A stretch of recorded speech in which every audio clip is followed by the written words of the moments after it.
Hello friends, so I welcome you all for this new lecture on summer air conditioning system. तो इस lecture में हम देखेंगे कि समर एयर कंडीशनिंग सिस्टम के क्या क्या कंपोनेंट्स होते हैं, किस तरह से काम करता है और कहाँ पे समर एयर कंडीशनिंग सिस्टम को रिकमेंड किया जाता है। तो आइए हम देखते हैं। सबसे पहले हम इसको डायग्राम से समझने की कोशिश करते हैं। इसका जो पहला कंपोनेंट है वो फैन या ब्लोअर है, जो कि एयर को पुल करता है, आउटसाइड एयर को पुल करता है, और जो अंदर से रीसर्कुलेट हो रही है एयर, उस एयर को भी ये पुल करता है। उसके बाद आप फैन के बाद देखेंगे, फैन के बाद इसमें एक चैम्बर है, और इस चैम्बर के अंदर में क्या होगा, बेसिकली फिल्टर लगा होगा।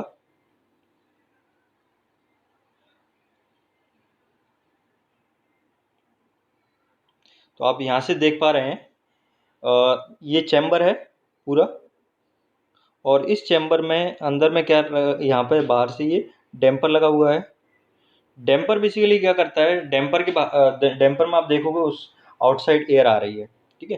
तो डैम्पर क्या करता है, आउटसाइड एयर को रेगुलेट करता है। रेगुलेट करने का मतलब ये है कि डैम्पर के थ्रू हम आउटसाइड एयर की जो सप्लाई आ रही है उसको कम या ज़्यादा कर सकते हैं, ठीक है।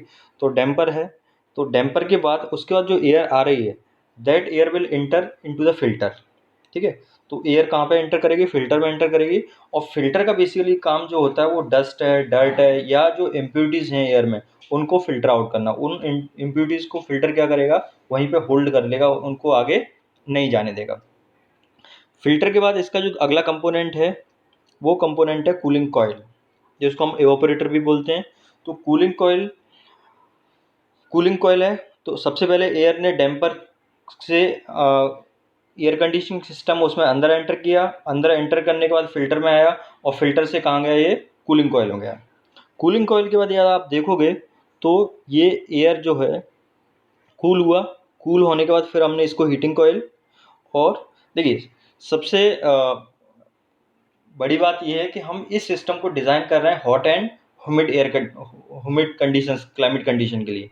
तो हॉट और ह्यूमिड है, तो उसमें दोनों चीज़ डिज़ायरेबल है। एक तो आपको टेम्परेचर कम करना है, दूसरा ह्यूमिडिटी भी कम करना है।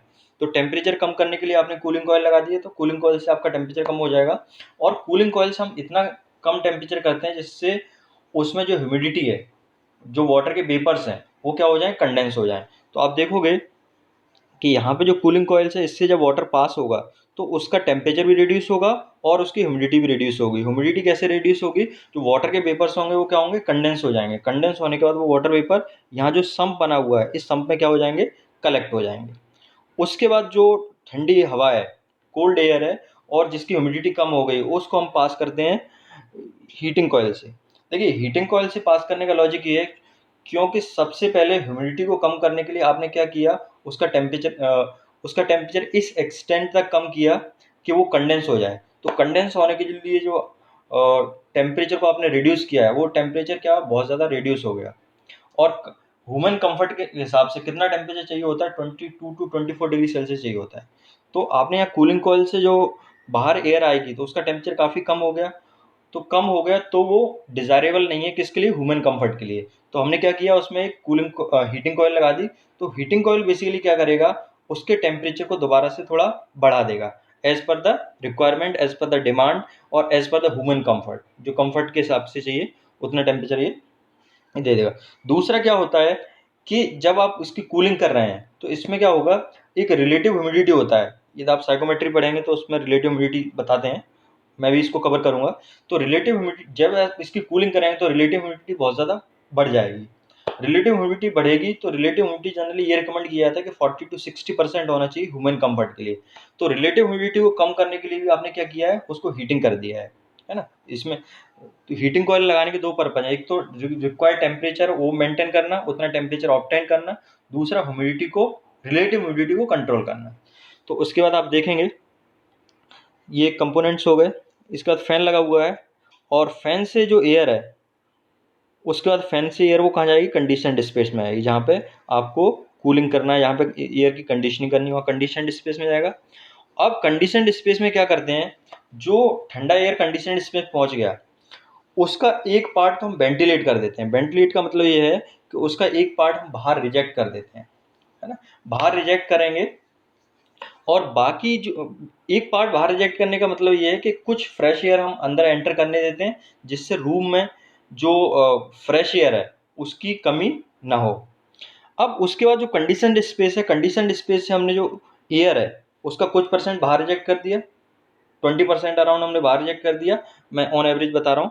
और उसके बाद जो रिमेनिंग एयर है उसको हमने रीसर्कुलेट, दोबारा से रीसर्कुलेट किया, और उस एयर को दोबारा से हमने कहाँ पे भेज दिया, आप यहाँ पे देख पा रहे होंगे, कंडीशन स्पेस एयर, रीसर्कुलेटेड एयर, और ये एयर आपने यहाँ पे भेज दिया। तो यहाँ पे अब ये जो स्पेस है यहाँ पर इस जगह आप देखेंगे, तो इस जगह बेसिकली क्या हो रहा है, रिसर्कुलेटेड एयर है और आउटसाइड एयर है, उन दोनों की मिक्सिंग हो रही है। और वो मिक्स होने के बाद एयर हम किससे, फिल्टर से पास करते हैं, फिल्टर के बाद कूलिंग कोयल, कूलिंग कोयल के बाद वो उसमें कूलिंग कोयल के बाद उसका टेम्परेचर कम होगा, टेम्परेचर कम होगा और कंडेंसेशन होगा, तो ह्यूमिडिटी उसकी कंट्रोल होगी, उसके बाद हीटिंग कोयल, और फिर दोबारा से साइकिल स्टार्ट होती है। तो इस तरह से ये पूरा सेटअप काम करता है। ठीक है, अब इसमें देख लिया हमने सारी चीज़ें, इसके बाद हम आगे बढ़ते हैं।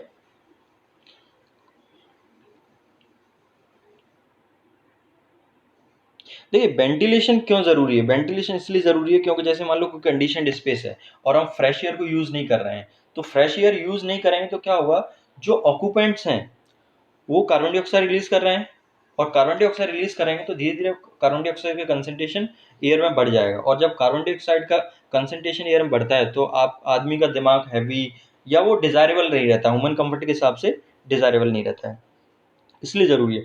लेकिन यदि आप आओ और पूरा फ्रेश एयर लें, हम एयर को रिसर्कुलेट नहीं करें, तो उससे एक लॉस ये है कि यदि आप पूरा फ्रेश एयर लेंगे तो बाहर का टेम्परेचर क्या है, बहुत ज़्यादा है, बहुत ज़्यादा टेम्परेचर है, तो उसको आपको कूल करने के लिए, उसका टेम्परेचर रिड्यूस करने के लिए आपको क्या ज़्यादा पावर सप्लाई करना पड़ेगा। ठीक है, रिसर्कुलेटेड एयर से क्या हो रहा है कि रिसर्कुलेटेड जो एयर आ रही है उसका टेम्परेचर कम है, और जब वो आउटसाइड एयर से मिक्स होंगी तो जो टेम्परेचर है आउटसाइड एयर की कंपैरिजन में क्या हो जाएगा, कम हो जाएगा, और कम टेम्परेचर को और कम करने के लिए आपको कम पावर देना पड़ेगा इन कंपैरिजन टू जब उसका टेम्परेचर बाहर से डायरेक्ट एयर आ रही हो। तो पावर की सप्लाई को कम करने के लिए हम क्या कर रहे हैं, रिसर्कुलेटेड एयर को बार बार यूज कर रहे हैं। ठीक है, और फ्रेश एयर की क्यों जरूरत है, just to provide the ventilation, यदि फ्रेश एयर नहीं यूज करेंगे तब भी प्रॉब्लम है, मतलब दोनों केस करना पड़ेगा आपको, रिसर्कुलेटेड एयर भी यूज करना पड़ेगा और फ्रेश एयर जो आउटसाइड से आ रही है वो भी यूज करना पड़ेगा। अब इसमें वर्किंग किस तरह से काम करता है, तो आउटसाइड एयर है, ये सब एक्सप्लेन कर चुका हूँ मैं। आउटसाइड एयर सबसे पहले कहाँ जाएगी, डैम्पर में, डैम्पर बेसिकली एयर को रेगुलेट करता है, डैम्पर से एयर, जो डैम्पर से एयर आ रही है और रिसर्कुलेटेड एयर आ रही है उनकी मिक्सिंग होगी। फिर आपका जो मिक्स एयर है, मिक्स एयर किसके पास, फिल्टर से पास होगा, and what filter will do, it will remove the dirt and dust particle and the other impurities which are present in the air. Later this air which is coming out from the filter is made to pass through the cooling coil, and what will happen in the cooling coil, it will lose its moisture, so humidity will reduced and the temperature will also reduced. इसके बाद इसको heating coil से पास कराते हैं, जिससे उसका temperature, जो desire temperature है, जो आपको रिक्वायर्ड टेम्परेचर ह्यूमन कंफर्ट के हिसाब से वो अचीव हो जाए और उसकी रिलेटिव ह्यूमिडिटी मेंटेन हो जाए। ये साइकोमेट्रिक चार्ट पे शो करने की कोशिश की है, शो किया है।